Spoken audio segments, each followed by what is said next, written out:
Tövəndə biz dunyoga tanılgan Yaponiyalik olim Jang Bin-shin professor bilan tanışib o'taylik. 10 necha yildan beri u ishlagan necha million qitimliq suv tajribasi butun dunyoni zilzilaga keltirdi. Ularning tajriba natijasi kitob qilib hozirgacha necha xil tilga tarjima qilinib 70 dan ortiq davlatda nashr qilindi. Xanzu tildagi bu kitobning nomi javobini suv biladi. Professor Jang Bin-shin yana Birlashgan Davlatlar Tashkilotiga taklif qilinib, maxsus temalik doklad bergan. Bu dokladning temasi bo'lsa, dunyodagi barliq mavjudot o'zaro fikrlashalaydi. İnsanların oy xiyali ətrafdaki muhitni belgilaydi. İnsanların qalbidagi maqsadlari, shuningdek eg'izdan chiqqan so'zi, yozgan xit qatorliqlarning suvga nisbatan qanday roli bo'ladi? Biz har bir stakan suv avrishkisidan 5 millilitr ulgi elib, 50 dona avrishga yetishtirish aynak qutisi qo'yamiz.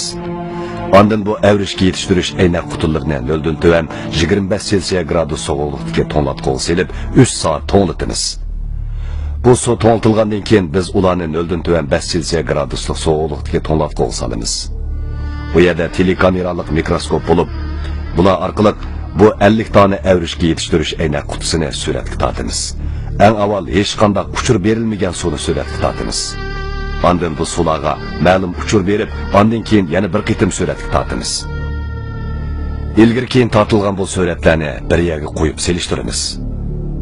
Biz suvga nisbatan bir xil mehr muhabbat va minnatdorlik uchurini ifodalagan vaqtimizda suv eng chiroyli kristall holatga keladi.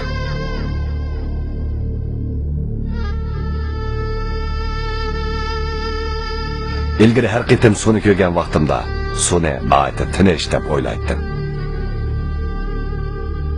Bu tajriba nihoyatda ma'nilik, shundaqla kishini intayin hayron qoldiradi.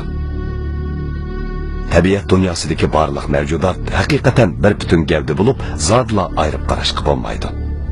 Sizning niyatingiz yaxshi bo'lsa, ularmi yaxshi bo'ladi. Sizning niyatingiz yomon bo'lsa, ularmi yomon bo'ladi. Bugungi kundagi ilmiy tajribaning isbotligini bilan Jongoda qadimgi zamondagi o'tgan Laozining deganlari butunlay o'xshash chiqdi. Osmon zamin men bilan tutash.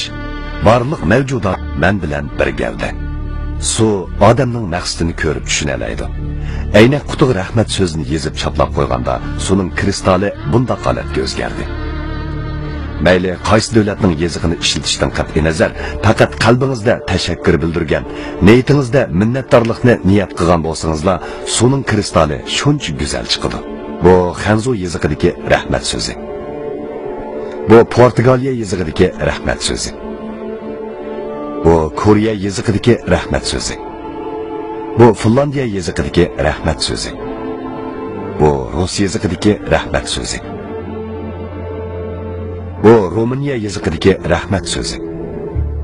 Bu Tayland yezig'idagi rahmat so'zi. Bu İbray yezig'idagi rahmat so'zi. Bu Türk yezig'idagi rahmat so'zi. Agar aynak shishiga boshqa mazmunlarni yozganda, masalan, ayol muhabbati, bu chaqda suvning kristallangan shaklda cho'ng kristall kichik kristallni o'rab turgan holat chiqadi. Go'yo kishilarga ayol muhabbatida har qaysisi qanday rol o'ynash kerakligini bildirayotgandek qiladi. Oila muhabbati degan xatni yozganda suvning kristallanishi bir qavat, yana bir qavatning ustiga tushgan holda xuddi 3 avlod bir oila kishilardek chiqadi. Bu shakl go'yo kishilarga haqiqiy oila muhabbatini bildirayotgandek, yashanganlar bilan kichiklarni ayirib etib bo'lmaydiganligini bildirayotgandek qiladi. Yana qo'lim qo'shillarning mehr muhabbati degan xatni yozib chaplaganda chiqqan suv kristalli o'xshash 6 shakl zish uyushgan holatda chiqadi. Go'yo o'zaro yordam berayotgandek ko'rinishni ifodalaydi. Biz yana o'zaro seg'inish, yaxshi ko'rish degan xatni chaplasak, suv kristalli kishini hayron qoldirib, musbat va manfiy ikki xil shaklda xuddi bir va bir ayolga o'xshash shaklni ko'rsatadi. Go'yo kishilarga va ayolning farqi bor.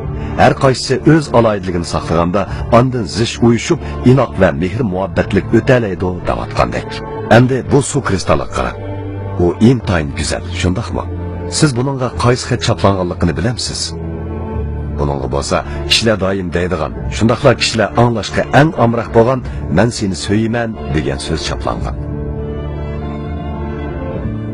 Bu sansız güzel su kristalları, bu neçe 10 milyonlagan ilmi tecrübeler, kainat ve insan hayatının tabii kanuniyeti ve hakikatini namoyon qildi.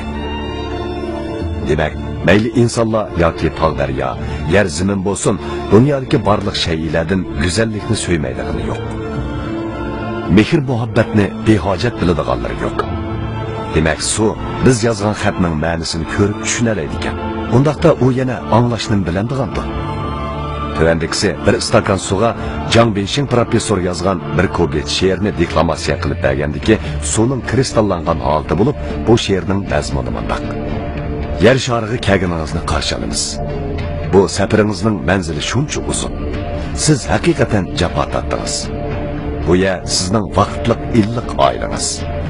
Siz bu yerda safaringizning hardug'ini asta-asta chiqaradi. Ota va onangiz sizni izchil qo'g'daydi. Siz bilamsiz. Su bu she'rni anglagandan keyin qanday kristallangandir? Mana bu uning bu she'rni anglagandan keyingi holati. Siz bu suvning kristallangan holatiga qarab, nima degan go'zal, ha? Agar siz bu bir stakan suvni ichirsangiz, ishonimizki, sizning teningiz cho'qim intayin sog'lom bo'ladi. Intayin zo'r manfaatga erishadi. Siz mana bu bir stakan suvga intayin yaxshi muomala qilsangiz, shu bir stakan suvning sizga qaytargan javobi. Oshpazlarning bizga tomoq etib berganiga rahmat. Ko'pchilikka rahmat.